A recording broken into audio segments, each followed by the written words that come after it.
सत श्री अकाल सारिਆਂ ਨੂੰ आप सब का स्वागत है। बतौर सिक्ख्या मंत्री पंजाब का सिक्ख्या मंत्री होने के नाते अज मेरे लिए मेरे महकमे लिए ते पंजाब के लिए एक बड़ा ही इतिहासिक दिन है तो साडे लिए भावुक दिन भी है। तुसीं सब जानते हो कि पंजाब दे विच जदों लोड़ सी स्कूल खाली सी तो टीचर भर्ती किए गए कॉन्ट्रैक्ट्स के उत्ते। बड़ा लंबा संघर्ष बतौर ओपोजिशन दे विच कई बारी मैं भी धरनियां च जाके साडे सारे अज जो जिते हुए MLA साहिबान है या मंत्री साहिबान है या साडे मुख्यमंत्री साहब या फिर साडे पार्टी के कौमी कन्वीनर अरविंद केजरीवाल जी, असीं उन्हां सारे धरनियां च गए तो अरविंद केजरीवाल जी ते भगवंत मान जी की गारंटी सी, वादा सी पंजाब के जिन्ने कच्चे टीचर्स है कि जदों ही पंजाब सरकार बनती है उन्हां दी नौकरियां नूं रैगूलराइज किया जाऊगा। मैं इलैक्शन लड़िया, मैनू नहीं पता सी कि मैं सिक्ख्या मंत्री बन जाऊँगा। 3 महीने पहला मैनू मेरे मुख्यमंत्री ने पंजाब का सब तो अहम महकमा सिक्ख्या महकमा दिता। तो मैं अक्सर जो भी गल करदा आप सब दे नाल भी किते भी तकरीर दिंदा तो मैनू ये एहसास होया जिस दिन मैं सिक्ख्या मंत्री बनया उस दिन भी मैनू मुबारकां घट ते चिंता वध, चाहे कोई मीडिया के साथी होण चाहे कोई हल्के च होण, कहंदे लै हुण तू धरने वाला मंत्री बन जाऊंगा। तो बड़ा दुख हुंदा सी कि जिस महकमे दे उत्ते पंजाब दा भविख निर्भर करदा 28 लाख बच्चे सरकारी स्कूलों च पढ़ते हैं, 40 लाख बच्चे प्राइवेट स्कूलों च पढ़ते हैं। सिक्ख्या मंत्री का काम है पंजाब का भविख बनाना, तो उस महकमे नूं सिर्फ धरने वाला महकमा समझिया गया। साडे मुख्यमंत्री साहब का मैं देना नहीं दे सकता। एक कमेटी बनाई जिसका मैं मैंबर हाँ, मेरे नाल 2 होर मेरे मंत्री साथी, इसी पंजाब भवन दे विच बैठ के असी बहुत मेहनतां कीतियां। कहा जांदा सी आ कच्चे अध्यापकों के कुछ साथी भी जदों मैनूं मिले, जदों असी 5 सितंबर नूं ऐलान करता, इन्हीं भी कहा, कहंदे जी असी धरने जरूर दिंदे सी पर किते सानूं दिल च पता सी कि साडा काम हो नहीं सकता।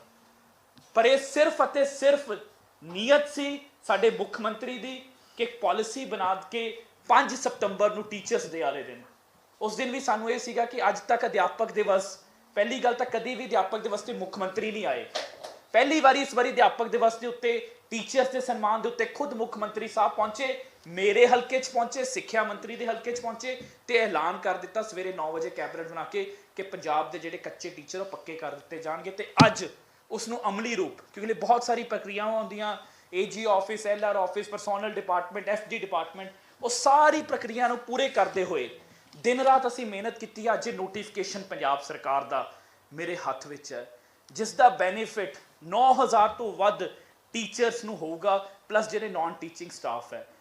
मैं दस देवां जी, इस दे विच कोई भी इदां दी कैटेगरी नहीं, बहुत सारी भ्रम, बहुत सारी अफवाहां कि जी सिर्फ फलानी कैटेगरी नहीं, कोई इदां दी कैटेगरी नूं बाहर नहीं रखा गया, किसी नूं बाहर नहीं किया गया। सिंपल पॉलिसी है कि वे सुप्रीम कोर्ट दे सानूं ये है कि असी वाकई सिर्फ ये भी नोटिफिकेशन तक सीमित नहीं है। अगर इसनूं बचाउण दे लई किते भी जाना पिया सुप्रीम कोर्ट तक जावांगे, कि साडी इच्छा है कि साडे उन्हां टीचर्स नूं पूरी तनख्वाह मिले, बनदा सन्मान मिले। तो सुप्रीम कोर्ट देश ते पंजाब दे सारे वड्डे वकीलों तो सलाह लैके बहुत मेहनत करके पॉलिसी बनाई है। तो इस दे विच ताकि किसी भी तरीके नाल चैलेंज ना हो सके तो वाकई टीचर्स नूं लाहा मिल सके। जिन्हां टीचर्स ने 10 साल महकमे नूं सेवावां दित्तियां बिना किसी ब्रेक तो, कोई भी कैटेगरी होवे उन्होंने सिंपल अज तो बाद एक फार्म भरना पैना, बड़ा सादा जिहा फार्म है, वो फार्म भर के महकमे जमा कराना पैना तो वो रैगूलराइज मन्ने जाणगे। ये एक बहुत वड्डा उपराला है जिथे अज देश दे विच बाकी सूबियां दे विच टीचर्स की सामियां खत्म की जा रही। एक पासे असी 9000 तो वध टीचर पक्के किए, नाल ही तकरीबन 16000 होर जिन्हां दे विचों 6000 टीचर स्कूलों आ चुके हैं तो 10000 की भर्ती चलती पई है, 16000 नवे टीचर भी आ रहे हैं। इस दे नाल ही कि उस सब कमेटी का मैं मैंबर है तो बतौर अपने मुख्यमंत्री साहब दे वल्लों सारे पंजाब के कच्चे मुलाजमां नूं आश्वासन दवाउंदा है कि सिक्ख्या सब तो अहम महकमा है। इस पॉलिसी का भी जिहड़ा नाम रखा गया a policy for the welfare of ad hoc contractual temporary teachers nation builders, क्योंकि ये देश के निर्माता है, ये पॉलिसी एक मदर पॉलिसी है। एक बार ये पॉलिसी कामयाब हो जाए, इसी पॉलिसी के तहत बाकी महकमिਆਂ ਦੇ ਜਿਹੜੇ ਕੱਚੇ ਮੁਲਾਜ਼ਮ ਹੈ ਉਹਨਾਂ ਨੂੰ ਵੀ ਪੱਕਾ ਕਰ ਦਿੱਤਾ ਜਾਊਗਾ। ਤੇ ਸਾਡੀ ਨੀਅਤ ਸਾਫ਼ ਹੈ, 6 ਮਹੀਨੇ ਦੇ ਵਿੱਚ 6 ਮਹੀਨੇ ਦੇ ਵਿੱਚ ਅੱਜ ਨੋਟੀਫਿਕੇਸ਼ਨ ਜਾਰੀ ਹੈ। ਨੋਟੀਫਿਕੇਸ਼ਨ ਮੇਰੇ ਹੱਥ 'ਚ ਹੈ। ਜਦੋਂ ਕੋਈ ਨੋਟੀਫਿਕੇਸ਼ਨ ਹੋ ਜਾਂਦਾ ਉਹ ਇੱਕ ਕਾਨੂੰਨ ਦਾ ਰੂਪ ਉਸੇ ਵਕਤ ਪੂਰੇ ਉਹਦੀ ਇਨਫੋਰਮੇਸ਼ਨ ਹੋ ਜਾਂਦੀ ਹੈ। ਤੇ ਇਹ ਇੱਕ ਬੜੀ ਵੱਡੀ ਕਾਮਯਾਬੀ ਹੈ। ਤੇ ਮੈਂ ਆਪਣੇ ਮੁੱਖ ਮੰਤਰੀ ਸਾਹਿਬ ਦਾ ਦਿਲੋਂ ਧੰਨਵਾਦ ਕਰਦਾ ਤੇ ਸਾਰੇ ਉਹਨਾਂ ਮੁਲਾਜ਼ਮਾਂ ਦਾ, ਸਾਰੇ ਉਹਨਾਂ ਟੀਚਰਸ ਦਾ। ਕੁਝ ਸਾਥੀ ਅੱਜ ਵੀ ਇੱਥੇ ਪਹੁੰਚੇ ਹੈ, ਇਸ ਤੋਂ ਪਹਿਲਾਂ ਹੁਣੀ ਮੁੱਖ ਮੰਤਰੀ ਸਾਹਿਬ ਨੂੰ ਵੀ ਮਿਲੇ ਹੈ। ਇਹਨਾਂ ਲਈ ਬੜੇ ਭਾਵਕ ਪਲ ਨੇ, ਕਿਉਂਕਿ ਕਈ ਟੀਚਰਸ ਨੇ ਮੈਨੂੰ ਆ ਕੇ ਦੱਸਿਆ ਉਹਨੀ ਆਸ ਛੱਡ ਦਿੱਤੀ ਸੀ। ਉਹਨਾਂ ਦੇ ਬੱਚੇ ਵੀ ਉਹਨਾਂ ਦਾ ਮਜ਼ਾਕ ਬਣਾਉਂਦੇ ਸੀ ਕਿ ਤੁਸੀਂ ਕਦੀ ਪੱਕੇ ਹੋਵੋਗੇ ਜਾਂ ਸਿਰਫ ਧਰਨਿਆਂ ਨੂੰ ਦੋਗੇ। ਇੱਕ ਸਾਥੀ ਆਏ, ਉਹਨੇ ਮੈਨੂੰ ਦਿਖਾਇਆ ਕਿ ਉਹਨਾਂ ਦਾ ਵੀਜ਼ਾ ਲੱਗ ਚੁੱਕਿਆ ਸੀ। ਉਹਨੇ ਸੋਚਿਆ ਕਿ ਮੈਂ ਬਾਹਰ ਜਾ ਕੇ ਕਿਸੇ ਖਾੜੀ ਮੁਲਕ ਦੇ ਵਿੱਚ, ਕਿਸੇ ਅਰਬ ਕੰਟਰੀ 'ਚ ਜਾ ਕੇ ਮੈਂ ਉੱਥੇ ਦਿਹਾੜੀ ਕਰੂੰਗਾ, ਵੀਜ਼ਾ ਲੱਗਿਆ ਹੋਇਆ ਦਿਖਾਇਆ। ਤਾਂ ਇੱਥੋਂ ਇਹ ਵੀ ਆਸ ਛੱਡ ਚੁੱਕੇ ਸੀ। ਇਹਨਾਂ ਸਭ ਦੇ ਲਈ ਬੜੇ ਭਾਵੁਕ ਪਲ ਹੈ ਤੇ ਇਹ ਸਾਡੀ ਸਰਕਾਰ ਵੱਲੋਂ ਦੀਵਾਲੀ ਦਾ ਤੋਹਫਾ। ਤੇ ਇਸ ਤੋਂ ਇਲਾਵਾ ਹੋਰ ਵੀ ਕੰਪਿਊਟਰ ਟੀਚਰਸ, ਉਹਨਾਂ ਦੀ ਵੀ 16 ਸਾਲਾਂ ਤੋਂ ਮੰਗ ਹੈ, ਉਹ ਵੀ ਅਸੀਂ ਪੂਰੀ ਕਰ ਰਹੇ ਹਾਂ। ਟਰਾਂਸਫਰ ਪੋਲਿਸੀ ਬਹੁਤ ਲੰਬੇ, ਕਿਉਂਕਿ 1.25 ਲੱਖ ਮੁਲਾਜ਼ਮਾਂ ਦਾ ਮਹਿਕਮਾ ਹੈ, ਸਭ ਤੋਂ ਵੱਧ ਵਰਕਫੋਰਸ ਇਸ ਮਹਿਕਮੇ ਦੇ ਵਿੱਚ ਹੈ। ਤਾਂ ਬਹੁਤ ਜਲਦੀ 2-4 ਦਿਨਾਂ ਦੇ ਵਿੱਚ ਹੀ ਟਰਾਂਸਫਰ ਪੋਰਟਲ ਵੀ ਖੁੱਲ ਰਿਹਾ ਤੇ ਉਹਦੇ ਵਿੱਚ ਵੀ ਬਹੁਤ ਸਾਰੇ ਸੁਧਾਰ ਕੀਤੇ ਗਏ ਨੇ। ਡਿਸਟੈਂਸ ਵਾਈਜ਼ ਜਿਹੜਾ ਬੰਦਾ ਆਪਣੇ ਘਰ ਤੋਂ 200 ਕਿਲੋਮੀਟਰ ਦੂਰ ਕੰਮ ਕਰਦਾ ਉਹਨੂੰ ਬੈਨੀਫਿਟ ਮਿਲੂਗਾ।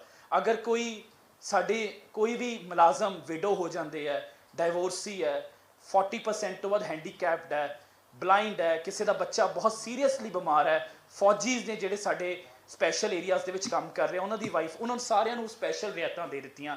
ਜਿਹੜੇ ਸਰਕਾਰੀ ਟੀਚਰਸ ਆਪਣੇ ਬੱਚਿਆਂ ਨੂੰ ਸਰਕਾਰੀ ਸਕੂਲਾਂ 'ਚ ਪੜ੍ਹਾਉਣਗੇ ਉਹਨਾਂ ਨੂੰ ਹੋਰ ਟਰਾਂਸਫਰ, ਇੱਦਾਂ ਦੀ ਇੱਕ ਬਹੁਤ ਹੀ ਰੈਵੋਲਿਊਸ਼ਨਰੀ, ਬਹੁਤ ਹੀ ਵਧੀਆ ਟਰਾਂਸਫਰ ਪੋਲਿਸੀ, ਉਸ ਦੇ ਉੱਤੇ ਵੀ ਸਾਡੇ ਮਹਿਕਮੇ ਨੇ ਬਹੁਤ ਕੰਮ ਕੀਤਾ।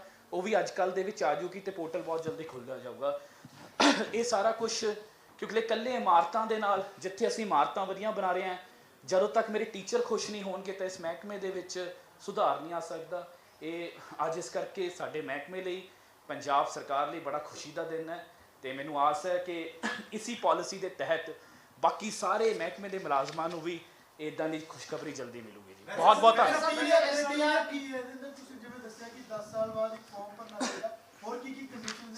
ਕੋਈ ਕ੍ਰਾਈਟੇਰੀਆ ਨਹੀਂ ਜੀ, ਸਿੰਪਲ ਕ੍ਰਾਈਟੇਰੀਆ। ਜਿਨ੍ਹਾਂ ਨੇ ਵੀ 10 ਸਾਲ ਜਿਨ੍ਹਾਂ ਨੂੰ ਕੰਟੀਨਿਊਸਲੀ ਹੋ ਗਏ ਆ ਉਹ ਇਸ ਦੇ ਤਹਿਤ ਅਪਲਾਈ ਕਰ ਸਕਦੇ ਆ। That is the main criteria. ਇੱਕ ਸੈਲਰੀ ਬੇਸਿਕ ਆ ਜਾਂਦੀ ਹੈ ਜਦੋਂ ਮੁਲਾਜ਼ਮਾਂ ਨੂੰ ਪੱਕੇ ਕੀਤਾ ਜਾਂਦਾ ਹੈ। ਜਿਹੜੇ ਮੁਲਾਜ਼ਮ ਸਪੋਜ਼ ਕਰੋ 20,000 30,000 ਤੇ ਚਲੇ ਗਏ, ਇਹ ਤਾਂ ਨਹੀਂ ਕਿ 510,000 ਤੇ ਜਾਂ 12,000 15,000 ਕਹਿ ਜਾਣਗੇ ਬੇਸਿਕ ਤੇ। ਨਹੀਂ ਜੀ, ਇਹਨਾਂ ਦੀ ਪਹਿਲੀ ਗੱਲ ਤਾਂ ਇਹ ਹੈ ਜੀ, ਇਹਨਾਂ ਦੀ ਸੈਲਰੀਜ਼ ਆਲਰੇਡੀ ਬਹੁਤ ਘੱਟ ਹੈ।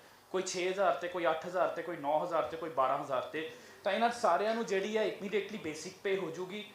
ਬਟ ਜਿੱਦਾਂ ਹੀ ਇਹ ਪ੍ਰੋਬੇਸ਼ਨ ਕਰ ਲੈਣਗੇ ਤਾਂ ਜੋ ਇੱਕ ਬਾਕੀ ਟੀਚਰਾਂ ਨੂੰ ਤਨਖਾਹ ਹੋ, ਇਹਨਾਂ ਨੂੰ ਤਨਖਾਹ ਮਿਲੂਗੀ। ਪਰ ਇਹਨਾਂ ਦੇ ਵਿੱਚ ਕੁਝ ਇਹ ਵੀ ਹੋਣਗੇ ਨਾ ਜਿਹੜੇ 30,000 ਜਾਂ 40,000 ਵੀ ਲੈ ਰਹੇ ਨੇ, ਕਈ ਕ੍ਰਾਈਟੇਰੀਆ ਜਿਵੇਂ ਨਾਨ ਟੀਚਿੰਗ ਸਟਾਫ ਨਹੀਂ ਇਹਦੇ ਵਿੱਚ ਹੋ ਸਕਦਾ ਕਵਰ ਹੁੰਦਾ ਹੋਵੇ, ਉਹਨਾਂ ਦੀ ਸੈਲਰੀ ਜਿਹੜੀ ਉਹ 30 ਪਲੱਸ ਵੀ ਹੈਗੀ ਹੈ, ਉਹਨਾਂ ਦੀ ਸੈਲਰੀ ਉਹੀ ਰਹੇਗੀ ਜਾਂ ਉਹਨਾਂ ਨੂੰ ਪ੍ਰੋਬੇਸ਼ਨ ਤੇ ਆਉਣਾ ਪਏਗਾ? ਮਤਲਬ ਉਹਨਾਂ ਦੀ ਜੋ ਇਸ ਨੂੰ ਅਪਲਾਈ ਕਰੂਗਾ ਜੀ, ਕਿਉਂਕਿ ਮੈਂ ਫੇਰ ਦੱਸ ਰਿਹਾ ਤੁਹਾਨੂੰ, ਸਾਡੀ ਮਨਸ਼ਾ ਇਹ ਹੈ ਕਿ ਖੜੇ ਪਾਲਿਸੀ ਜਾ ਕੇ ਕੋਰਟਾਂ ਦੇ ਵਿੱਚ ਜਾਂ ਕਿਤੇ ਵੀ ਖੜੇ, ਤਾਂ ਇਸ ਨੂੰ ਜਿਹੜਾ ਹੈ ਜੋ ਸੁਪਰੀਮ ਕੋਰਟ ਦੀ ਗਾਈਡਲਾਈਨਸ ਹੈ ਉਸ ਦੇ ਤਹਿਤ, ਜੋ ਪੁਰਾਣੇ ਕੇਸ ਲੋ ਹੈ ਉਸ ਦੇ ਤਹਿਤ ਬਣਾਇਆ ਗਿਆ। ਕਿਉਂਕਿ ਮੈਂ ਤੁਹਾਨੂੰ ਇਹ ਵੀ ਦੱਸ ਦਵਾਂ, ਇਸ ਤੋਂ ਪਹਿਲਾਂ ਵੀ ਐਕਟ ਬਣੇ ਨੇ, 2016 ਦੇ ਵਿੱਚ ਬਣਾ ਦਿੱਤਾ ਗਿਆ, ਪਰ ਉਸ ਦਾ ਕਿਸੇ ਨੂੰ ਲਾਹਾ, ਇੱਕ ਵੀ ਮੁਲਾਜ਼ਮ ਨੂੰ ਲਾਹਾ ਨਹੀਂ ਹੋਇਆ। ਜਾਂਦੇ ਜਾਂਦੇ ਸਾਰੇ ਪੰਜਾਬ ਦੇ ਬੋਰਡ ਰੰਗ ਤੇ ਚੰਨੀ ਸਾਹਿਬ ਕਹਿ ਗਏ ਜੀ ਮੈਂ ਪੱਕੇ ਕਰ ਗਿਆ, ਪਰ ਇੱਕ ਵੀ ਟੀਚਰ ਦੱਸ ਦੇਵੇ ਉਸ ਦਾ ਲਾਹਾ ਨਹੀਂ ਹੋਇਆ। ਇਸ ਕਰਕੇ ਇਸ ਪਾਲਿਸੀ ਨੂੰ ਉਸ ਤਹਿਤ ਬਣਾਇਆ ਗਿਆ ਕਿ ਮੇਰੇ ਟੀਚਰਸ ਨੂੰ ਵਾਕਈ ਇਹਨਾਂ ਦਾ ਲਾਹਾ ਮਿਲੇ। ਤੇ ਅਸਲੀ ਕਾਮਯਾਬੀ ਮੈਂ ਉਸ ਦਿਨ ਸਮਝੂਗਾ ਜਦੋਂ ਇਹਨਾਂ ਦੇ ਖਾਤਿਆਂ ਦੇ ਵਿੱਚ ਪੂਰੀ ਤਨਖਾਹ ਆਣੀ ਸ਼ੁਰੂ ਹੋ ਜੂਗੀ। ਮੰਤਰੀ ਸਾਹਿਬ, ਤੁਹਾਡੇ ਪਹਿਲੇ ਮਾਈਨਿੰਗ ਡਿਪਾਰਟਮੈਂਟ ਦਾ ਉਹਦੀਆਂ 276 ਜਿਹੜੀਆਂ ਖੱਟਾਂ ਸੀ ਉਹਦੀ ਵੀ ਟੈਂਡਰ ਤੇ ਸਟੇ ਹੋਈ ਆ ਜੀ, ਔਰ ਫੂਡ ਸਪਲਾਈ ਦੀਆਂ ਜਿਹੜੀਆਂ 2-3 ਪਾਲਿਸੀਆਂ ਉਹਨਾਂ ਤੇ ਵੀ ਸਟੇ ਹੋਈ ਆ। ਕਿਤੇ ਇਹ ਤਾਂ ਨਹੀਂ ਚੈਲੰਜ ਹੋ ਜਾਏਗੀ ਇਹਨੂੰ ਪੂਰੀ ਚੰਗੀ ਤਰ੍ਹਾਂ ਤਿਆਰ ਕੀਤਾ? ਸਰ ਅਸੀਂ ਦੇਖੋ, ਤੁਸੀਂ ਜਿਹੜਾ ਹੈ ਐਜ਼ ਅ ਜਰਨਲਿਸਟ, ਤੁਸੀਂ ਨਾਗਰਿਕ ਵੀ ਹੋ ਤੇ ਮੈਨੂੰ ਲੱਗਦਾ ਸਾਨੂੰ ਆਪਣੇ ਹਾਈ ਕੋਰਟਸ ਦਾ ਬਹੁਤ ਸਨਮਾਨ ਕਰਨਾ ਚਾਹੀਦਾ। ਤੁਹਾਡੇ ਪ੍ਰਸ਼ਨ ਤੋਂ ਐਂ ਲੱਗ ਰਿਹਾ ਕਿ ਜਿਵੇਂ ਤੁਸੀਂ ਐਂਟੀ ਹਾਈ ਕੋਰਟ। ਪਹਿਲੀ ਗੱਲ, ਹਾਈ ਕੋਰਟ ਇੱਕ ਬਹੁਤ ਐਜ਼ ਅ ਮੈਂ ਕਹਿੰਦਾ ਵਕਾਲਤ ਵੀ ਕੀਤੀ ਹੈ। ਹਾਈ ਕੋਰਟ ਦਾ ਕੋਈ ਵੀ ਜਿਹੜਾ ਫੈਸਲਾ ਹੈ ਉਹ ਸਭ ਦੇ ਉੱਤੇ ਲਾਗੂ ਹੁੰਦਾ ਜੀ, ਅਸੀਂ ਸਤਿਕਾਰ ਕਰਦੇ ਹਾਂ ਤੇ ਉਸ ਦੇ ਵਿੱਚ ਇਹ ਹੁੰਦਾ ਕਿ ਸਰਕਾਰ ਆਪਣਾ ਪੱਖ ਰੱਖੇ। ਮੈਂ ਜਿਵੇਂ ਤੁਹਾਨੂੰ ਦੱਸਿਆ, ਇਸ ਨੂੰ ਬਣਾਉਣ ਦੇ ਲਈ ਅਸੀਂ ਬਹੁਤ ਨੀਅਤ ਸਾਫ਼ ਹੈ ਸਾਡੀ ਨੀਅਤ 'ਚ ਖੋਟ ਨਹੀਂ। ਜਿਹੜੀ 276 ਉਹਦੇ ਵਿੱਚ ਵੀ ਨੀਅਤ ਬਹੁਤ ਸਾਫ਼ ਹੈ। ਅਸੀਂ ਆਪਣੇ ਵੱਲੋਂ ਆਪਣਾ ਕਰਮ ਕੀਤਾ ਜੀ, ਬਾਕੀ ਹੁਣ ਕੋਰਟ ਦੇ ਉੱਤੇ ਸਾਡੇ ਜਿਹੜੇ ਏਜੀ ਆਫਿਸਰ ਰੱਖੂਗਾ ਆਪਣੀ ਵੈਸੇ ਸਭ ਚੰਗੀ ਗੱਲ ਹੈ, ਯੂਨੀਅਨ ਕਾਫੀ ਹੈ, ਇੱਕ ਇੱਕ ਕਰਕੇ ਜੀ। ਵੈਸੇ ਸਭ ਚੰਗੀ ਗੱਲ ਹੈ। ਬਹੁਤ ਵਧੀਆ, ਬਹੁਤ ਸਾਫ਼ ਹੈ, ਬੜਾ ਵਧੀਆ ਕੰਮ ਕਰ ਰਹੇ ਹੋ। ਲੇਕਿਨ ਗੱਲ ਹੈ ਕਿ ਜਿਹੜੀ ਅਸਲ ਦੇ ਵਿੱਚ ਹੁੰਦਾ ਹੈਗਾ ਰੇਟ ਦੀ ਰੇਟਾਂ ਨੂੰ ਪਹਿਲਾਂ ਇਹ ਤੇ ਕਰ ਲਈਏ, ਮੈਨੂੰ ਲੱਗਦਾ ਫਿਰ ਉਸ ਤੋਂ ਮਾਈਨ ਤੇ ਵੀ ਜਵਾਬ ਲੈ ਲਿਓ, ਜੇਲਾਂ ਤੇ ਵੀ ਪਹਿਲਾਂ ਇਹਦੇ ਤੇ ਲੈ ਲਈਏ ਜੇ ਕਿਸੇ ਨੇ ਇਹ ਤੇ ਪੁੱਛਣਾ। ਸਰ ਇਸ ਤੋਂ ਇਲਾਵਾ ਕਈ ਯੂਨੀਅਨਸ ਇਹੋ ਜਿਹੀਆਂ ਔਰ ਏਰੀਆ 6-6000 ਉਹਨਾਂ ਨੂੰ ਹੀ ਤਨਖਾਹ ਮੈਂ ਤੁਹਾਨੂੰ ਦੱਸ ਰਿਹਾ ਸੀ, ਮੇਰੇ ਕੋਲ ਵੀ ਆਏ ਕਈ ਸਾਰੇ ਸਾਥੀ। ਪਹਿਲੀ ਗੱਲ ਤਾਂ ਇਹ ਭਰਮ ਫੈਲਾ ਦਿੱਤਾ ਗਿਆ ਕਿ ਕਿਸੇ ਯੂਨੀਅਨ ਨੂੰ ਸਪੈਸ਼ਲੀ ਕੱਢ ਦਿੱਤਾ ਗਿਆ, ਐਦਾਂ ਨਹੀਂ ਹੈ। It is a mother policy. ਇਹ ਸਿਰਫ 10 ਸਾਲ ਵਾਲਾ ਨਿਯਮ ਲਾਗੂ ਹੁੰਦਾ। ਇਸ ਦੇ ਵਿੱਚ ਕੁੱਲ 13,000 ਮੇਰੇ ਕੋਲ ਕੱਚੇ ਮੁਲਾਜ਼ਮ ਹੈ ਮੇਰੇ ਮਹਿਕਮੇ 'ਚ। 13,000 ਚੋਂ 9,000 ਤੋਂ ਵੱਧ ਪੱਕੇ ਇਸ ਪਾਲਿਸੀ ਦੇ ਤਹਿਤ ਪੱਕੇ ਹੋ ਜਾਣਗੇ, ਤਾਂ ਮੇਰਾ ਇੱਕ ਬਹੁਤ ਵੱਡਾ ਬੋਝ ਹਲਕਾ ਹੁੰਦਾ। ਜਿਹੜੇ ਰਹਿ ਜਾਣਗੇ, ਸਿੱਖਿਆ ਮੰਤਰੀ ਦਾ ਵਾਅਦਾ ਹੈ, ਹਰਜੋਤ ਬੈਂਸ ਦਾ ਵਾਅਦਾ ਹੈ, ਆਪਣੇ ਮੁੱਖ ਮੰਤਰੀ ਦੇ ਦਮ ਦੇ ਉੱਤੇ ਵਾਅਦਾ ਕਰਦਾ ਕਿ ਉਹਨਾਂ ਨੂੰ ਵੀ ਜਲਦ ਤੋਂ ਜਲਦ ਕੋਈ ਵੀ ਰਾਹ ਲੱਭ ਕੇ ਉਹਨਾਂ ਨੂੰ ਵੀ ਕਰਾਂਗੇ। ਕਿਸੇ ਨੂੰ ਵੀ ਨਹੀਂ ਛੱਡੂੰਗਾ ਆਪਣੇ ਮਹਿਕਮੇ ਦੇ ਵਿੱਚ, ਕੋਈ ਵੀ ਪੀਐਨ ਵੀ ਮੈਂ ਉਹ ਕੰਟਰੈਕਟ ਤੇ ਨਹੀਂ ਰਹਿਣਾ। ਪਾਲਿਸੀ ਬਣੀ ਸੀ ਐਜੂਕੇਸ਼ਨ ਨੂੰ ਲੈ ਕੇ, ਲਾਸਟ ਟਾਈਮ ਗਵਰਨਮੈਂਟ ਨੇ ਬਣਾਇਆ ਸੀ ਅੱਗੇ, ਮੁੜ ਕੇ ਉਹਨੂੰ ਲੈ ਕੇ ਵੀ ਬਾਅਦ ਚੋਂ ਕਾਫੀ ਦਿੱਕਤਾਂ ਆਈਆਂ, ਪੋਲੀਟੀਕਲ ਪ੍ਰੈਸ਼ਰ ਹੈ, ਟ੍ਰਾਂਸਫਰ ਪੋਸਟਿੰਗ ਹੈ। ਫਿਰ ਤੁਸੀਂ ਕਾਡਰ ਸਿਸਟਮ ਕਰ ਰਹੇ ਹੋ, ਬਾਰਡਰ ਕਾਡਰ ਕਾਇਮ ਰਹੇਗਾ ਜਾਂ ਉਹਨੂੰ ਤੋੜੋਗੇ? ਕਿਉਂਕਿ ਉਹਨੂੰ ਲੈ ਕੇ ਕਾਫੀ ਭਰਮ ਰਹਿੰਦਾ ਹੈ, ਕਿਉਂਕਿ ਲੋਕੀ ਆਫਟਰ ਸਮ ਟਾਈਮ ਤੁਹਾਡੇ ਕੋਲ ਵੀ ਆਉਂਦੇ ਨੇ, ਕੋਈ ਸਿਫਾਰਸ਼ਾਂ ਕਰਦਾ, ਲੇਕਿਨ ਤੁਸੀਂ ਟ੍ਰਾਂਸਫਰ ਪਾਲਿਸੀ ਤੇ ਪੁੱਛ ਰਹੇ ਹੋ ਜੀ। ਬਾਰਡਰ ਕੋਲ ਜਾਣਾ, ਬਾਰਡਰ ਕਰ ਰਹੀ ਮੈਂ ਟ੍ਰਾਂਸਫਰ ਪਾਲਿਸੀ ਦੇ ਉੱਤੇ ਦੱਸ ਚੁੱਕਿਆ ਜੀ। ਉਹਦੇ ਵਿੱਚ ਕੰਡੀਸ਼ਨਸ ਲਾ ਦਿੱਤੀਆਂ ਗਈਆਂ ਨੇ ਜੀ, ਜਿਹੜਾ ਵੀ ਜਿੰਨੀ ਦੂਰ ਕੰਮ ਕਰਦਾ ਉਸ ਹਿਸਾਬ ਨਾਲ ਉਹਨੂੰ ਨੰਬਰ ਮਿਲ ਜਾਣਗੇ।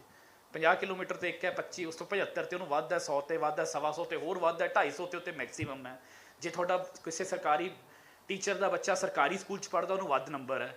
ਕੋਈ ਹੈਂਡੀਕੈਪਡ ਹੈ, ਕੋਈ ਬਲਾਈਂਡ ਹੈ, ਕੋਈ ਵਿਡੋ ਹੈ, ਕੋਈ ਡਾਈਵੋਰਸ, ਉਹਦੇ ਸਾਰੇ ਪਤਾ ਜੀ। ਜਿਹੜਾ ਉਹਨਾਂ ਦੇ ਪਾਲਿਸੀ ਹੈ, ਆਨਲਾਈਨ ਪਾਲਿਸੀ ਹੈ, ਉਹਦੇ 'ਚ ਹਾਂ ਉਹ ਪੋਰਟਲ ਤੇ ਅਪਲਾਈ ਕਰੂਗਾ ਜੀ, ਤਾਂ ਜਿਹਦੇ ਜ਼ਿਆਦਾ ਨੰਬਰ ਬਣਨਗੇ ਉਹਨੂੰ ਪ੍ਰਾਥਮਿਕਤਾ ਮਿਲੂਗੀ ਉੱਥੇ ਆਉਣ।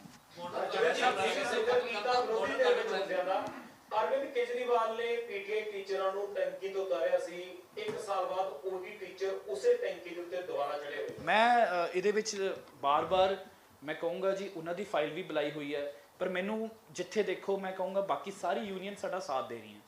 ਬਹੁਤ ਸਾਰੀ ਯੂਨੀਅਨਸ ਇੱਦਾਂ ਦਾ ਹੈ, ਮੈਂ ਕਿਸੇ ਦੇ ਖਿਲਾਫ ਨਹੀਂ ਬੋਲਦਾ, ਪਰ ਮੈਨੂੰ ਉਹਨਾਂ ਦੀ ਮਨਸ਼ਾ ਤੇ ਕਦੀ-ਕਦੀ ਸ਼ੱਕ ਹੁੰਦਾ। ਮੈਂ ਹਮੇਸ਼ਾ 12 ਅਕਤੂਬਰ ਨੂੰ ਫਿਰ ਮਿਲ ਰਿਹਾ ਜੀ, ਮੈਂ ਹਮੇਸ਼ਾ ਮਿਲਦਾ ਉਹਨਾਂ ਨੂੰ, ਕਹੋ ਆਓ ਬੈਠ ਕੇ ਗੱਲ ਕਰੋ। ਪਰ ਸਿਰਫ ਧਰਨੇ ਦੇਣੇ, ਟੈਂਕੀਆਂ ਤੇ ਚੜ੍ਹਨਾ ਹੱਲ ਨਹੀਂ। ਉਹਨਾਂ ਦੀ ਫਾਈਲ ਬੁਲਾਈ ਹੋਈ ਹੈ, ਸਾਡੀ ਨੀਅਤ ਸਾਫ਼ ਹੈ। ਕਈ ਵਾਰੀ ਕੋਈ ਹਾਈ ਕੋਰਟ ਦੀ ਜਜਮੈਂਟਾਂ, ਕੋਈ ਹੋਰ ਪ੍ਰੋਬਲਮਸ ਹੁੰਦੀਆਂ, ਉਹਨਾਂ ਨੂੰ ਵੀ ਮੇਰੀ ਬੇਨਤੀ, ਮੈਂ ਲਗਾਤਾਰ 3 ਦਿਨ ਤੋਂ ਮੈਸੇਜ ਦੇ ਰਿਹਾ ਕਿ ਆਓ। ਪਰ ਕਈ ਵਾਰੀ ਸਿਰਫ PR ਐਕਸਰਸਾਈਜ਼ ਜੇ ਕਿਸੇ ਦਾ ਮਨਸ਼ਾ ਹੈ ਤਾਂ ਉਹਨਾਂ ਦੀ ਮੈਂ ਮਦਦ ਨਹੀਂ ਕਰ ਸਕਦਾ। ਅਨਸੇਫ ਬਿਲਡਿੰਗਸ ਨੇ, ਦੇਖੋ ਆਪਕੀ ਬਹੁਤ ਹੈ ਕਿ ਸਾਡੇ ਪਿੰਡਾਂ ਦਾ ਹਾਲਾਤ ਵੀ ਹੈ, ਜਿਹੜੇ ਬੱਚੇ ਪ੍ਰਾਇਮਰੀ ਸਕੂਲ ਸੈਕੰਡਰੀ ਹੈ। ਸਰ ਤੁਸੀਂ ਮੈਨੂੰ ਜਿੰਨੇ ਵੀ ਤੁਹਾਡੇ ਧਿਆਨ 'ਚ ਹੈ ਨਾ, ਮੈਨੂੰ 2 ਲਿਸਟ ਮੈਂ ਆਪਣੇ ਵੱਲੋਂ ਕਰਾਈ ਜਾ ਰਿਹਾ, ਤੁਸੀਂ ਵੀ ਮੈਨੂੰ ਭੇਜੋ, ਅਸੀਂ ਸਾਰਿਆਂ ਤੇ ਕਾਰਵਾਈ ਕਰਾਂਗੇ। ਵੈਸੇ ਇੱਕ ਸਵਾਲ ਹੈ ਜੀ, ਬੜਾ ਅਹਿਮ ਸਵਾਲ ਹੈ। ਪਿਛਲੇ ਹਾਂ ਦੱਸੋ ਬਾਜਵਾ ਸਾਹਿਬ। ਗੱਲ ਇਹ ਹੈ ਕਿ ਜਿਹੜੀ ਅਨਸੇਫ ਬਿਲਡਿੰਗ ਨੇ ਜਾਂ ਕੁਛ ਹੈ, ਉਹ ਸਾਨੂੰ ਪਤਾ ਜਿਹਦੀ ਬਾਕੀ ਅਸੀਂ ਪੰਚਾਇਤ ਨੂੰ ਕਹਿ ਸਕਦੇ ਹਾਂ ਕਿ ਉਸ ਬੈਂਕ ਨੂੰ ਜਾਓਗੇ, ਬਿਲਕੁਲ ਇਹ ਠੀਕ ਹੋਏਗੀ। ਜਿਹੜੇ ਬਿਲਡਿੰਗਸ ਨੂੰ ਮੁਰੰਮਤ ਕਰਨ ਵਾਸਤੇ ਜਾਂ ਅਨਸੇਫ ਬਿਲਡਿੰਗਸ ਨੇ ਬੱਚੇ ਪੈਂਦੇ ਨੇ, ਉਹਦਾ ਥੋੜਾ ਜਿਹਾ ਕੋਈ ਬ੍ਰੈਕਟ ਵਾਲੀ ਬਣਾਇਆ ਹੋਇਆ ਤੁਸੀਂ? ਮੈਂ ਤੁਹਾਨੂੰ ਦੱਸ ਦਿੰਦਾ ਜੀ, ਅਸੀਂ ਜਿੱਦਾਂ ਮੈਂ ਸਿੱਖਿਆ ਮੰਤਰੀ ਬਣਿਆ, ਸਭ ਤੋਂ ਪਹਿਲਾ ਕੰਮ ਮੈਂ ਸਰਵੇ ਕਰਵਾਇਆ ਸਾਰੇ ਸਕੂਲਾਂ ਦਾ। ਉਹ ਸਰਵੇ ਆ ਗਿਆ, ਪਰ ਕਈ ਵਾਰੀ ਟੀਚਰ ਖੁੱਲ ਕੇ ਨਹੀਂ ਦੱਸਦੇ। ਇਸ ਤੋਂ ਇਲਾਵਾ ਵੀ ਵੈਸੇ ਸਾਡੇ ਕੋਲ ਸਰਵੇ ਆ ਚੁੱਕਿਆ, ਜਿੱਥੇ ਤੇ ਅਨਸੇਫ ਹੈ ਅਸੀਂ ਉਹਨਾਂ ਨੂੰ PWD ਨੂੰ ਕਹਿ ਕੇ ਉਹਨੂੰ ਡਿਮੋਲਿਸ਼ ਕਰਾ ਕੇ ਉੱਥੇ ਨਵੇਂ ਸਟਰਕਚਰਸ, ਜਿਵੇਂ 1200 ਸਕੂਲ ਨੇ ਪੰਜਾਬ ਦੇ ਵਿੱਚ ਜੋ ਮੈਂ ਪਤਾ ਕਰਿਆ, ਜਿਨ੍ਹਾਂ ਦੇ ਵਿੱਚ ਵਾਟਰ ਲੌਗਿੰਗ ਹੋ ਜਾਂਦੀ ਹੈ। ਜੇ 2-4 ਘੰਟੇ ਮੀਂਹ ਪੈ ਜਾਵੇ ਤਾਂ ਅਗਲੇ ਦਿਨ ਉਹ ਸਕੂਲ ਨਹੀਂ ਚੱਲ ਸਕਦਾ, ਤਾਂ ਉਹ 1200 ਸਕੂਲ ਨੇ, ਉਹਨਾਂ ਦੀ ਲਿਸਟ ਵੱਖਰੀ ਬਣਾ ਲਈ। ਜਿਨ੍ਹਾਂ ਦੀ 4 ਦੀਵਾਰੀ ਹੈ ਨਹੀਂ, ਉਹਨਾਂ ਦੀ ਵੱਖਰੀ ਬਣਾ ਲਈ। ਮੈਂ ਲੱਗਾ ਹੋਇਆ ਜੀ, ਮੈਂ ਤੁਹਾਨੂੰ ਇਹ ਤਾਂ ਨਹੀਂ ਕਹਿੰਦਾ ਕਿ ਅਗਲੇ ਮਹੀਨੇ ਹੀ ਤੁਹਾਨੂੰ, ਹਾਂ, ਪਰ ਲੱਗਾ ਹੋਇਆ। ਇਹਨਾਂ ਦੇ ਸਾਰਿਆਂ ਦੇ ਉੱਤੇ ਕੰਮ ਚੱਲ ਰਿਹਾ। ਐਦਾਂ ਦੇ 36 ਸਕੂਲ ਨੇ ਪੰਜਾਬ ਦੇ ਵਿੱਚ ਜਿਹੜੇ ਇਸ ਵਕਤ ਕਿਸੇ ਗੁਰਦੁਆਰਿਆਂ ਜਾਂ ਧਰਮਸ਼ਾਲਿਆਂ 'ਚ ਚੱਲ ਰਹੇ ਨੇ, ਉਹਨਾਂ ਦੀ ਲਿਸਟ ਵੱਖਰੀ ਬਣਾ ਲਈ। ਉਹ ਸਾਰੇ ਜਾਣੇ ਅਸੀਂ ਕੰਮ ਕਰ ਰਹੇ ਹਾਂ। ਇਸ ਤੋਂ ਇਲਾਵਾ ਪਰ ਫਿਰ ਵੀ ਜੇ ਤੁਹਾਡੀ ਨਜ਼ਰ 'ਚ ਕੋਈ ਵੀ ਐਦਾਂ ਦਾ ਸਕੂਲ ਆਉਂਦਾ ਤਾਂ ਜ਼ਰੂਰ ਮੈਨੂੰ ਆ ਕੇ ਮਿਲੋ। ਉਸ ਮੈਂ ਸਭ ਇੱਕ ਚੋਣਾਂ ਤੋਂ ਪਹਿਲਾਂ ਤੁਸੀਂ ਮੁੱਦਾ ਬੜਾ ਜ਼ੋਰਾਂ ਸ਼ੋਰਾਂ ਦੇ ਨਾਲ ਚੁੱਕਦੇ ਰਹੇ ਸੀ ਵਿਧਾਨ ਸਭਾ ਦੇ ਵਿੱਚ, ਪਿਛਲੀ ਸਰਕਾਰ ਵਿੱਚ ਮੇਰੀ ਅੱਜ ਵੀ ਮੈਂ ਤੁਹਾਨੂੰ ਦਿਖਾ ਸਕਦਾ, ਮੈਂ ਤੁਹਾਨੂੰ ਦੱਸ ਦਿੰਦਾ ਜੀ। ਇੱਕ ਸਾਈਡ ਮੈਂ ਇਹਨਾਂ ਦੇ ਸਵਾਲ ਦਾ ਇੱਕ ਵਾਰੀ ਮੇਰੇ ਤੋਂ ਅੱਗੇ ਵੀ PC ਪੁੱਛਿਆ ਸੀ। ਅੱਜ ਵੀ ਮੇਰੀ ਮਾਨਯੋਗ ਪੰਜਾਬ ਵਿਧਾਨ ਸਭਾ ਦੇ ਸਪੀਕਰ ਸਾਹਿਬ ਨਾਲ ਗੱਲ ਹੋਈ ਹੈ, ਤੇ ਉਹਨਾਂ ਨੂੰ ਮੈਂ ਅੱਜ ਹੀ ਕੁਦਰਤੀ, ਮੈਨੂੰ ਪਤਾ ਨਹੀਂ ਸੀ ਕਿ ਅੱਜ ਮੈਂ ਕੁਦਰਤੀ ਉਹਨਾਂ ਨਾਲ ਗੱਲ ਹੋਈ ਹੈ, ਤੇ ਉਹਨੇ ਮੈਨੂੰ ਆਸ਼ਵਾਸਨ ਦਿਵਾਇਆ ਕਿ ਵੀ ਉੱਤਰਾਖੰਡ ਦੇ ਵਿੱਚ ਜਿਹੜੇ ਸੇਮ ਇਦਾਂ ਦੀ ਭਰਤੀ ਹੋਈ ਸੀ ਤੇ ਉੱਤਰਾਖੰਡ ਦੇ ਸਪੀਕਰ ਸਾਹਿਬ ਨੇ ਸਾਰੀ ਭਰਤੀਆਂ ਰੱਦ ਕਰ ਦਿੱਤੀਆਂ ਤੇ ਇਹ ਇਸ਼ੂ ਮੈਂ ਅੱਜ ਉਹਨਾਂ ਨੂੰ ਕੀਤਾ ਤੇ ਉਹਨੇ ਮੈਨੂੰ ਆਸ਼ਵਾਸਨ ਦਿਵਾਇਆ ਕਿ ਬਹੁਤ ਜਲਦੀ ਹੀ ਉਹਨੇ ਕਿਹਾ ਪਿੱਛੇ ਜੇ ਸੈਸ਼ਨ ਹੋ ਗਿਆ ਸੀ ਤੇ 1 ਮਹੀਨੇ ਲਈ ਮੇਰੇ ਕੋਲ ਬਾਹਰ ਜਾ ਕੇ ਆਏ ਸੀ ਤਾਂ ਉਹਨੇ ਕਿਹਾ ਕਿ ਉਹ ਜਲਦੀ ਆ ਕੇ ਇਸ ਦੀ ਸਾਰੀ ਮੈਨੂੰ ਬੁਲਾਉਣਗੇ ਤੇ ਕੋਈ ਕਮੇਟੀ ਨਹੀਂ ਬਣੀ ਉਸ ਦੇ ਉੱਤੇ ਵੈਸਾ ਕਮੇਟੀ ਨਹੀਂ ਬਣੀ ਉਹਦੇ ਤੇ ਮੈਂ ਆਈ ਐਮ ਦਾ ਕੰਪਲੇਨੈਂਟ ਤੁਸੀਂ ਬੈਸਟ ਹੈ ਕਿ ਤੁਸੀਂ ਸਪੀਕਰ ਸਾਹਿਬ ਤੋਂ ਉਹਦੇ ਤੇ ਪੁੱਛੋ ਉਹਦਾ ਜਵਾਬ ਕਿਉਂਕਿ ਸਰੋਤ ਜੋਰਦਾਰ ਵਿੱਚ ਚੱਲਦੀ ਉਹਨਾਂ ਦੀ ਮੈਂ ਤਾਂ ਸਰ ਆਪ ਉਹਨਾਂ ਨੂੰ ਸ਼ਿਕਾਇਤ ਕੀਤੀ ਹੈ ਮੇਰਾ ਗਿਲਾ ਉਹਨਾਂ ਨਾਲ ਸਰ ਜਿਹੜੇ ਟੀਚਰ ਪੱਕੇ ਹੋਏ ਨੇ ਆਗੇ ਸਰ ਆਗੇ ਮਾਈਨਿੰਗ ਚ ਟੀਚਰ ਦਾ ਸਵਾਲ ਹੈ ਕਿ ਜਿਹੜੇ ਪੱਕੇ ਤੁਹਾਨੂੰ ਹੁਣੀ ਹੈ ਮੋਬਾਈਲ ਤੇ ਹੈ ਸਵਾਲ ਹਾਂ ਉਹਨਾਂ ਨੇ ਯੂਨੀਅਨ ਨੇ ਕੀਤਾ ਕਿ ਸੀਐਸਆਰ ਰੂਲ ਅਤੇ ਪੈਨਸ਼ਨ ਸਕੀਮ ਲਾਗੂ ਹੋਏਗਾ ਪੈਨਸ਼ਨ ਸਕੀਮ ਅਤੇ ਸੀਐਸਆਰ ਲਾਗੂ ਹੋਏਗਾ ਇਹਨਾਂ ਤੇ ਜਿਹਨਾਂ ਨੂੰ ਪੱਕਾ ਪੱਕਾ ਸਰ ਕਿਉਂ ਸਾਰੀ ਜੋ ਬੈਨੀਫਿਟ ਬਾਕੀ ਟੀਚਰਾਂ ਨੂੰ ਦਿੰਦੇ ਆ ਏਦਾਂ ਕੱਚਾ ਕੰਮ ਨਹੀਂ ਛੱਡਾਂਗੇ ਸਭ ਦਾ ਆ ਜਾਓ ਮਾਈਨਿੰਗ ਪਹਿਲਾਂ ਮੈਨੂੰ ਇੱਕ ਗੱਲ ਦੱਸ ਦਿਓ ਪਹਿਲਾਂ ਇੱਕ ਗੱਲ ਮੈਂ ਪੁੱਛਣਾ ਚਾਹੁੰਦਾ ਜੀ ਦੇਖੋ ਬਤੌਰ ਇੱਕ ਮਾਈਨਿੰਗ ਇੱਕ ਪਾਸੇ ਤਾਂ ਹੁਣ ਵੀ ਮੈਂ ਦੇਖ ਕਿਸੇ ਨੇ ਖਬਰ ਲਾਈ ਹੋਈ ਹੈ ਕਿ ਜੀ ਪੰਜਾਬ 'ਚ ਇਲੀਗਲ ਮਾਈਨਿੰਗ ਇੱਕ ਪਾਸੇ ਕਹਿੰਦੇ ਰੇਤਾ ਹੈ ਨਹੀਂ ਜਾਂ ਕੋਈ ਇੱਕ ਚੀਜ਼ ਹੋ ਸਕਦੀ ਕੋਈ ਹੁਣ ਮੈਂ ਤੁਹਾਨੂੰ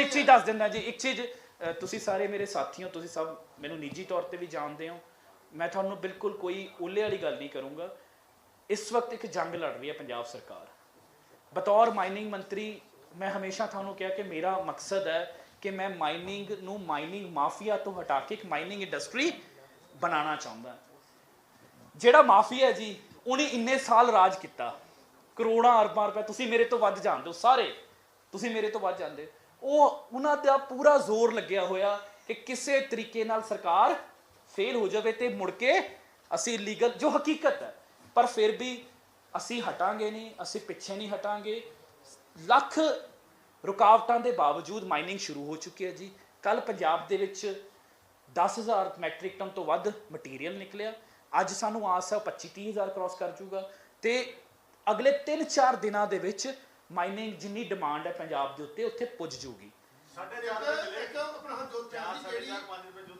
9 ਰੁਪਏ ਰੇਟ ਰੱਖਿਆ ਜੀ ਤੁਹਾਨੂੰ 9 ਰੁਪਏ ਕਰ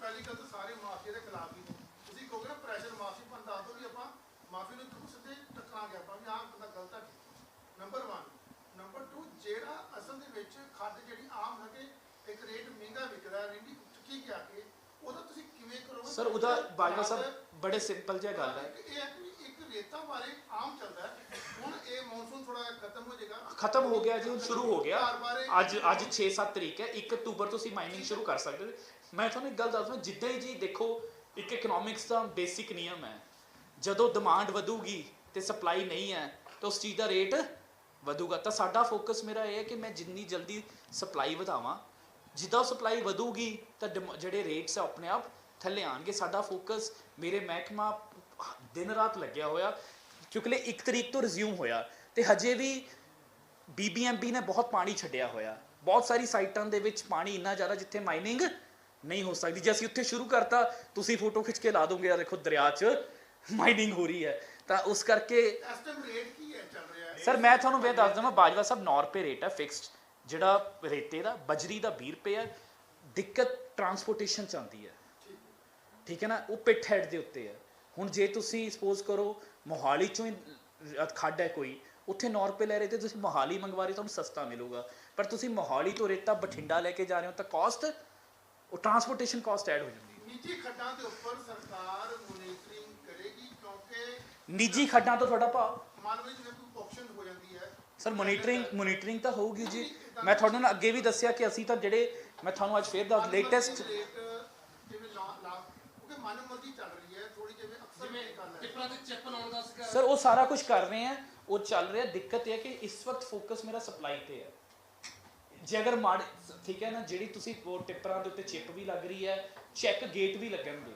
ਜਾਨੀ ਚੈੱਕ ਗੇਟ ਲੱਗ ਜਾਣਗੇ ਆਪਣੇ ਆਪ ਸੜਕਾਂ ਦੇ ਉੱਤੇ ਜੇ ਕੋਈ ਵੀ ਉਹਦੇ ਚੋਂ ਟਰੱਕ ਨਿਕਲ ਜਾਂਦਾ ਜਿਹਦੇ 'ਚ ਇਲੀਗਲ ਮਾਲ ਹੈ ਤਾਂ ਮੰਤਰੀ ਕੋਲ ਵੀ ਪਾਵਰ ਨਹੀਂ ਹੋਗੀ ਉਹਨੂੰ ਛੁਡਾਉਣ ਦੀ 276 ਖੱਡਾਂ ਦਾ ਕੀ ਸਟੇਟਾਂ ਦਾ ਮੈਂ ਤੁਹਾਨੂੰ ਦੱਸ ਦਿੰਦਾ ਜੀ ਦੱਸ ਸਟੇਟਾਂ ਦਾ ਵਿਕ ਸਕਦਾ ਜੰਮੂ ਤੋਂ ਆ ਕੇ ਉਹ ਵੀ ਜਵਾਬ ਦੇ ਦਿੰਦਾ ਜਿਵੇਂ ਕਹਿੰਦੇ ਰੇਤਾ ਜੰਮੂ ਵਗੈਰਾ ਤੋਂ ਆਇਆ ਮੈਂ ਦੱਸ ਦਿੰਦਾ ਜੀ ਤੁਹਾਨੂੰ ਸਾਰਿਆਂ ਨੂੰ ਅੱਜ ਮਾਈਨਿੰਗ ਐਕਸਪਰਟ ਬਣਾ ਕੇ ਭੇਜਾਂਗੇ 276 ਮੈਂ ਤੁਹਾਨੂੰ ਇਹ ਦੱਸ ਦਿੰਦਾ ਜੀ ਇਹਦੇ ਵਿੱਚ ਅਸੀਂ ਕਿਸੇ ਮਾਈਨਿੰਗ ਦੇ ਲਈ ਨਾ ਜੀ DSR ਕਰਾਣੀ ਪੈਂਦੀ ਹੈ ਉਹਦੀ ਫੁੱਲ ਫਾਰਮ ਹੈ ਡਿਸਟ੍ਰਿਕਟ ਸਰਵੇ ਰਿਪੋਰਟ ਅੱਜ ਤੱਕ ਪੂਰੇ ਪੰਜਾਬ ਦੀ ਡੀਐਸਆਰ ਨਹੀਂ ਹੋਈ ਸੀ, ਸਿਰਫ ਜਾਲੀ ਜੀ ਬਣਾ ਕੇ ਕਰ ਦਿੱਤੇ ਜਾਂਦੇ ਸੀ। ਅਸੀਂ ਸਾਰੇ ਡੀਸੀਸ ਨੂੰ ਕਹਿ ਕੇ independent third party consultants hire ਕਰਕੇ ਡੀਐਸਆਰ ਬਣਵਾਈਆਂ ਨੇ। ਡੀਐਸਆਰ ਦਾ ਹੁਣ ਕੀ ਪ੍ਰੋਸੈਸ ਹੈ? ਡੀਐਸਆਰ 'ਚ 3 ਤਰ੍ਹਾਂ ਦਾ ਡਾਟਾ ਲੱਗਦਾ, ਪ੍ਰੀ ਮੌਨਸੂਨ ਬਰਸਾਤਾਂ ਤੋਂ ਪਹਿਲਾਂ, ਬਰਸਾਤਾਂ ਦਾ, ਤੇ ਪੋਸਟ ਮੌਨਸੂਨ ਬਰਸਾਤਾਂ ਤੋਂ ਬਾਅਦ ਦਾ।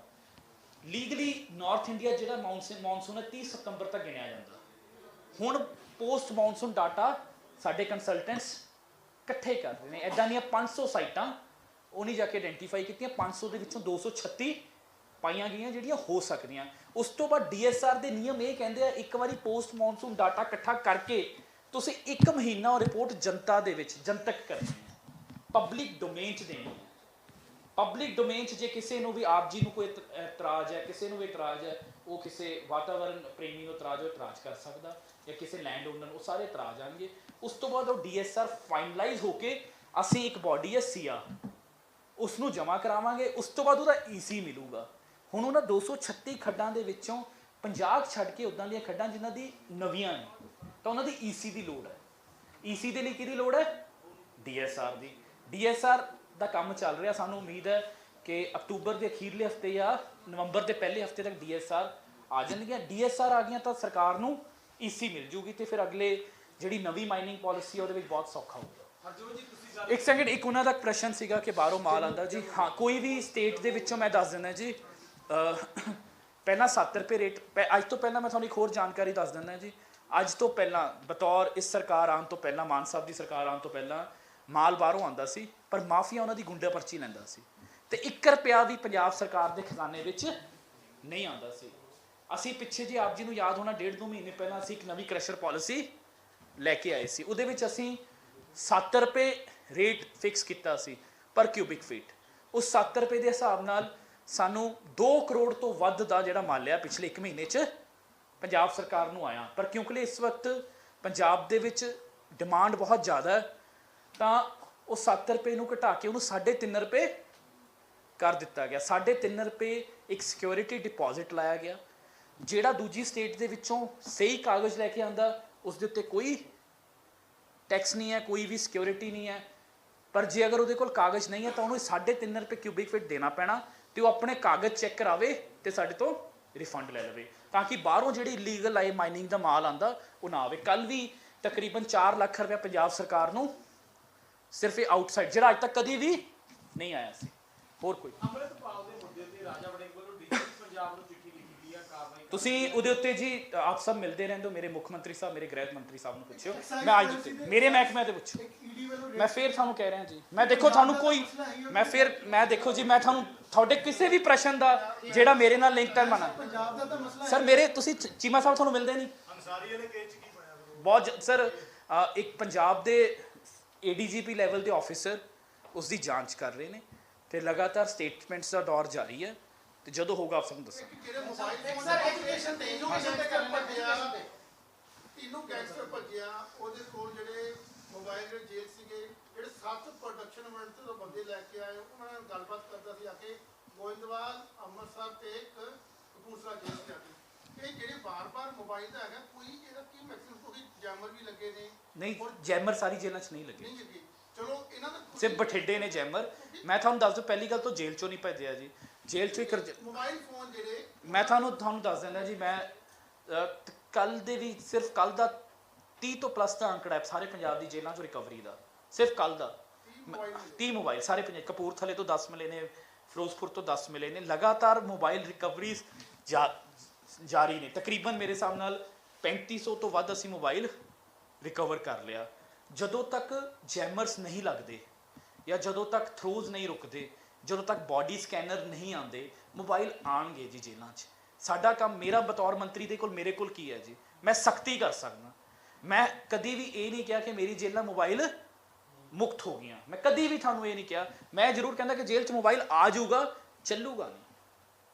ਯਾਨੀ ਤੁਸੀਂ ਉੱਥੇ ਵੀ ਜਿਹੜੇ ਉਹ ਦੋਸ਼ੀ ਆ ਉਹਨਾਂ ਕੋਲ ਆਇਆ ਤੇ ਤੀਜੇ ਦਿਨ ਉਹ ਮੋਬਾਈਲ ਫੜਿਆ ਗਿਆ। ਹੁਣ ਵੀ ਅਸੀਂ ਕਰ ਰਹੇ ਹਾਂ, ਤਾਂ ਹੀ ਰਿਕਾਰਡ ਰਿਕਵਰੀ ਹੈ। ਪਿਛਲੇ ਸਾਲ ਸਿਰਫ 2600 ਮੋਬਾਈਲ ਸੀ, ਹਜੇ ਅਸੀਂ ਅਕਤੂਬਰ 'ਚ ਪਹੁੰਚੇ ਹਾਂ ਤੇ ਆਲਰੇਡੀ 3500 ਪਲੱਸ ਕਰ ਚੁੱਕੇ ਹਾਂ। ਉਸ ਤੋਂ ਪਿਛਲੇ ਸਾਲ 1100 ਸੀ। ਯਾਨੀ ਜਿੰਨਾ 5 ਸਾਲ ਦਾ ਡਾਟਾ ਨਹੀਂ, ਉਹਨਾਂ ਕੱਲਾ ਮੇਰੇ 6 ਮਹੀਨੇ ਦਾ ਡਾਟਾ ਹੈ। ਅਰਜੋਤ ਜੀ ਗੱਲ ਕਰ ਲਈਏ 4G ਤਕਨੀਕ ਅੱਜਕੱਲ ਚੱਲ ਰਹੀ ਹੈ, 5G ਆ ਚੁੱਕੀ ਹੈ 1 ਅਕਤੂਬਰ ਤੋਂ। ਪਰ ਜੈਮਰ 2016 ਤੋਂ ਬਾਅਦ ਅਪਡੇਟ ਨਹੀਂ ਹੋਈ, ਕੋਈ ਅਪਡੇਟ ਨੂੰ ਲੈ ਕੇ ਜਾਂ ਜੈਮਰ ਪੰਜਾਬ ਦੀ ਜੇਲ੍ਹਾਂ ਚ ਲਿਆਉਣ ਨੂੰ ਲੈ ਕੇ ਕੋਈ ਪਾਲਿਸੀ ਲਿਆ ਰਹੇ ਹੋ ਗੱਲਬਾਤ? ਸਰ ਇੱਕ ਮੈਂ ਤੁਹਾਨੂੰ ਇਹਦੇ ਉੱਤੇ ਜੀ ਸਾਡੀ ਇੱਕ ਸਪੈਸ਼ਲ ਜਿਹੜੇ ਜੇਲਸ ਡੀਜੀ ਨੇ ਹਰਪ੍ਰੀਤ ਸਿੱਧੂ ਜੀ, ਉਹਨਾਂ ਦੇ ਨੇਤਰਤਵ 'ਚ ਇੱਕ ਅਸੀਂ ਸਪੈਸ਼ਲ ਟਾਸਕ ਫੋਰਸ ਬਣਾਈ ਹੈ ਤੇ ਹਰ ਹਫਤਾ ਵਾਈਜ਼ ਮੀਟਿੰਗ ਹੁੰਦੀ ਹੈ, ਠੀਕ ਹੈ। ਕਿਉਂਕਿ ਮੈਂ ਤੁਹਾਨੂੰ ਫਿਰ ਦੱਸ ਦਿਆਂ ਕਿ ਟੈਕਨੋਲੋਜੀ ਪ੍ਰੋਕਿਉਰਮੈਂਟ ਹੈ, ਕਦੀ ਵੀ ਕੋਈ ਸਰਕਾਰ ਨੇ ਟੈਕਨੋਲੋਜੀ ਲੈਣੀ ਹੈ ਉਹ ਇਦਾਂ ਨਹੀਂ ਜਿਵੇਂ ਆਪਾਂ ਨੂੰ ਕਿਸੇ ਨੇ ਇੰਡੀਵਿਜੂਅਲ ਨੇ ਜਾ ਕੇ ਬਾਜ਼ਾਰ 'ਚੋਂ ਮੋਬਾਈਲ ਲੈਣਾ ਜਾ ਕੇ ਜਦ ਹੀ ਲੈ ਆਵੇ। ਸਰਕਾਰ ਨੇ ਜਦੋਂ ਟੈਕਨੋਲੋਜੀ ਪਰਚੇਜ਼ ਕਰਨੀ ਹੈ ਉਹਦੇ ਕਈ ਪ੍ਰੋਸੀਜਰਸ ਨੇ, ਲੌਂਗ ਟਰਮ ਪ੍ਰੋਸੀਜਰਸ ਨੇ, ਉਹਨਾਂ ਦੇ ਉੱਤੇ ਉਹਨੂੰ ਸਪੀਡ ਅਪ ਕਰਨ ਦੇ ਲਈ ਅਸੀਂ ਇੱਕ ਟਾਸਕ ਫੋਰਸ ਬਣਾ ਚੁੱਕੇ ਹਾਂ। ਕਈ ਕੰਪਨੀਆਂ ਮੈਂ ਤੁਹਾਨੂੰ ਦੱਸ ਚੁੱਕਿਆ, ਬੇਸ ਸੇਲਸ, ECIL। ਦੂਜੀ ਗੱਲ ਇਹ ਵੀ ਹੈ, ਮੈਂ ਤੁਹਾਨੂੰ ਇਹ ਵੀ ਦੱਸ ਦੇਵਾਂ, ਕੇਂਦਰ ਸਰਕਾਰ ਦੇ ਵੱਲੋਂ ਜੈਮਰਸ ਦੇ ਉੱਤੇ ਸਾਨੂੰ ਕੋਈ ਵੀ ਕਿਸੇ ਵੀ ਸਟੇਟ ਨੂੰ ਮਦਦ ਨਹੀਂ। ਦੇਸ਼ ਦੇ ਵਿੱਚ ਅਸੀਂ ਮਾਡਲ ਚੈੱਕ ਕਰਾਇਆ, ਕੋਈ ਵੀ ਇੱਕ ਜੇਲ੍ਹ ਐਦਾਂ ਦੀ ਨਹੀਂ ਜਿਹੜੀ ਮਾਡਲ ਜੈਮਡ ਜੇਲ੍ਹ ਹੋਵੇ। ਜੇ ਤੁਹਾਡੇ ਕੋਈ ਧਿਆਨ 'ਚ ਮੈਨੂੰ ਦੱਸ ਦਿਓ ਕਿ ਮੈਂ ਸਰ ਮੈਂ ਫਿਰ ਤੁਹਾਨੂੰ ਇੱਕ ਸਾਲ ਮੈਂ ਜਿਹੜੀ ਗੱਲ ਕਹਿ ਰਿਹਾ ਸਰ ਉਹ ਸੁਣ ਲਓ ਜੀ। ਕੋਈ ਵੀ ਇੱਕ ਜੇਲ੍ਹ ਐਦਾਂ ਦੀ ਨਹੀਂ ਜਿਹੜੀ ਮਾਡਲ ਜੈਮਡ ਜੇਲ੍ਹ ਹੋਵੇ, ਕੋਈ ਵੀ ਇੱਕ। ਪੰਜਾਬ ਪਹਿਲੀ ਬਣਾ ਦਾਂਗੇ ਅਸੀਂ ਉਹਦੇ ਉੱਤੇ ਅਸੀਂ, ਕਿਉਂਕਿ ਜੈਮਰ ਇੱਕ ਸਪੈਸੀਫਿਕ ਟੈਕਨੋਲੋਜੀ ਹੈ। ਅੱਜ 5G ਲਾਂਚ ਹੋ ਚੁੱਕਿਆ, 6G ਦੀ ਤਿਆਰੀ ਹੈ। ਇਸ ਕਰਕੇ ਕਿਹੜੀ ਟੈਕਨੋਲੋਜੀ। ਦੂਜੀ ਗੱਲ, ਜੈਮਰ ਵੀ ਆਪਣੇ ਆਪ ਛਲ ਨਹੀਂ ਹੈਗੇ। ਜੈਮਰ ਲਾਉਣ ਤੋਂ ਬਾਅਦ ਵੀ ਡਾਰਕ ਜ਼ੋਨਸ ਹੁੰਦੇ ਨੇ, ਉਹਨਾਂ ਦਾ ਕੀ ਹੱਲ ਕਰਨਾ। ਸੋ ਇਹ ਸਾਰਾ ਕੁਝ ਬੜਾ ਟੈਕਨੀਕਲ ਕੰਮ ਹੈ। ਹਰ ਹਫਤੇ ਕੋਈ ਨਵੀਂ ਪ੍ਰੈਜੈਂਟੇਸ਼ਨ ਆਉਂਦੀ ਹੈ ਤੇ ਅਸੀਂ ਆਸ ਕਰਦੇ ਹਾਂ ਕਿ ਕੇਂਦਰ ਵੀ ਸਾਡੀ ਇਹਦੇ 'ਚ ਮਦਦ ਕਰੇ। ਅਸੀਂ ਪੰਜਾਬ ਸਰਕਾਰ, ਸਾਡੇ ਮੁੱਖ ਮੰਤਰੀ ਸਾਹਿਬ ਨੇ ਮੈਨੂੰ ਕਿਹਾ ਹੋਇਆ, ਮੇਰੇ ਵਿੱਤ ਮੰਤਰੀ ਸਾਹਿਬ ਨੇ ਕਿਹਾ ਕਿ ਜੇਲ੍ਹਾਂ ਦੀ ਸਿਕਿਉਰਿਟੀ ਲਈ ਜਿੰਨਾ ਵੀ ਪੈਸਾ ਖਰਚਣਾ ਪਿਆ ਪੰਜਾਬ ਸਰਕਾਰ ਖਰਚਣ ਨੂੰ ਤਿਆਰ ਹੈ, ਬਸ਼ਰਤੇ ਕਿ ਸਾਨੂੰ ਸਿਕਿਉਰਿਟੀ, ਉਹ ਸਾਨੂੰ ਟੈਕਨੋਲੋਜੀ ਉਹ ਮਿਲੇ ਜਿਹੜੀ ਲੌਂਗ ਟਰਮ ਚੱਲੇ ਤੇ ਕਾਮਯਾਬ ਹੋਵੇ। ਸੈਂਟਰ ਨੂੰ ਡਿਮਾਂਡ ਵੀ ਰੱਖੀ ਗਈ ਹੈ ਇਸ ਟੈਕਨੋਲੋਜੀ ਜੀ ਮਾਨ ਸਾਹਿਬ ਨੇ ਰੱਖੀ, ਪੈਰਾਮਿਲਟਰੀ ਫੋਰਸ ਜਿਹੜੀ ਜੇਲ੍ਹਾਂ 'ਚ ਕਿਤੇ ਲਾਂਦਾ ਜਾਂ ਲਾਈਆਂ ਹੈ ਆਲਰੇਡੀ ਕੰਮ ਕਰ ਰਹੇ, ਚੰਗਾ ਕੰਮ ਕਰ ਰਹੇ। ਸਰ ਪੰਜਾਬ ਸਰਕਾਰ ਜਿਹੜੀ ਇੱਕ YouTube ਤੇ ਜਾਂ Google ਤੇ ਜਿਹੜੀ ਐਡ ਦੇ ਰਹੀ ਹੈ ਹੁਣ ਐਜੂਕੇਸ਼ਨ ਪਾਲਿਸੀ ਦੀ, ਖਾਸ ਤੌਰ ਤੇ ਗੁਜਰਾਤ 'ਚ ਪੰਜਾਬ ਸਰਕਾਰ ਵੱਲੋਂ ਐਡ ਜਾ ਰਹੀ ਹੈ, ਲੇਕਿਨ ਉਹਦੇ ਤੇ ਐਜੂਕੇਸ਼ਨ ਪਾਲਿਸੀ ਜਿਹੜੀ ਐਂਡੋਰਸ ਕੀਤੀ ਜਾ ਰਹੀ ਹੈ ਉਹ ਦਿੱਲੀ ਦੀ, ਕਿਉਂ ਆਪਣੀ ਜਿਹੜੀ ਐਜੂਕੇਸ਼ਨ ਪਾਲਿਸੀ ਉਹ ਕਾਬਲੇ ਤਾਰੀਫ ਨਹੀਂ ਹੈ? ਸਰ ਮੈਂ ਤੁਹਾਨੂੰ ਫਿਰ ਇੱਕ ਵਾਰੀ ਬੇਨਤੀ ਕਰ ਰਿਹਾ ਜੀ। ਪਹਿਲੀ ਗੱਲ ਇਹ ਹੈ ਕਿ ਮੇਰੇ ਮਹਿਕਮੇ ਨਾਲ ਅੱਜ ਤੁਹਾਨੂੰ ਮੈਂ ਦੇਖੋ, ਤੁਸੀਂ ਸਾਰੇ ਬਹੁਤ ਸਤਿਕਾਰਯੋਗ ਸਾਥੀ ਹੋ। ਆਹ ਮਿਸਾਲ ਹੈ, ਆਹ ਨੋਟੀਫਿਕੇਸ਼ਨ ਮਿਸਾਲ ਹੈ ਜੀ। ਆਹ ਪੰਜਾਬ ਦੀ ਪਾਲਿਸੀ ਨਹੀਂ ਜੀ। ਉਹ ਟੀਚਰ ਸਾਥੀ ਵੀ ਹੈ, ਤੁਸੀਂ ਆਪ ਵੀ ਕਰੋ। ਸਾਹਿਬ ਦਿੱਲੀ ਦੀ ਗੱਲ ਕਰ ਰਹੇ, ਮੈਂ ਇਹ ਕਹਿੰਦਾ ਪੰਜਾਬ ਦੀ ਕਿਉਂ ਨਹੀਂ ਆਪਾਂ ਐਜੂਕੇਸ਼ਨ ਪਾਲਿਸੀ ਦੀ ਗੱਲ ਕਿਉਂ ਨਹੀਂ ਕਰ ਰਹੇ? ਇਹ ਪੰਜਾਬ ਦੀ PC ਕਰ ਰਹੇ ਜੀ ਤੁਹਾਡੇ ਸਾਹਮਣੇ। ਹੁਣ ਇਹਦੀ ਐਡ ਚੱਲੂਗੀ, ਇਹਦੀ ਐਡ ਚੱਲੂਗੀ, ਇਹਦੀ ਐਡ ਚਲਾਵਾਂਗੇ। ਜ਼ਰੂਰ ਪਤਾ ਲੱਗਣਾ ਚਾਹੀਦਾ ਦੇਸ਼ ਕੇ ਪੰਜਾਬ ਦੇ ਸਰਕਾਰੀ ਟੀਚਰ ਪੱਕੇ ਕਿੱਥੇ। ਐਸਸੀ ਸਕਾਲਰਸ਼ਿਪ ਦਾ ਮਾਮਲੇ ਦੇ ਵਿੱਚ ਕੇਂਦਰ ਵੱਲੋਂ ਕਿਹਾ ਗਿਆ ਕਿ ਜੇਕਰ ਪੈਸੇ ਤੁਸੀਂ ਵਰਤ ਲੈਂਦੇ ਹੋ ਤੇ ਸਰਟੀਫਿਕੇਟ ਮੈਂ ਸਰ ਆਪ ਜੀ ਨੂੰ ਵਾਪਸ ਕਰ ਦਿਓ। ਆਪ ਜੀ ਨੂੰ ਫਿਰ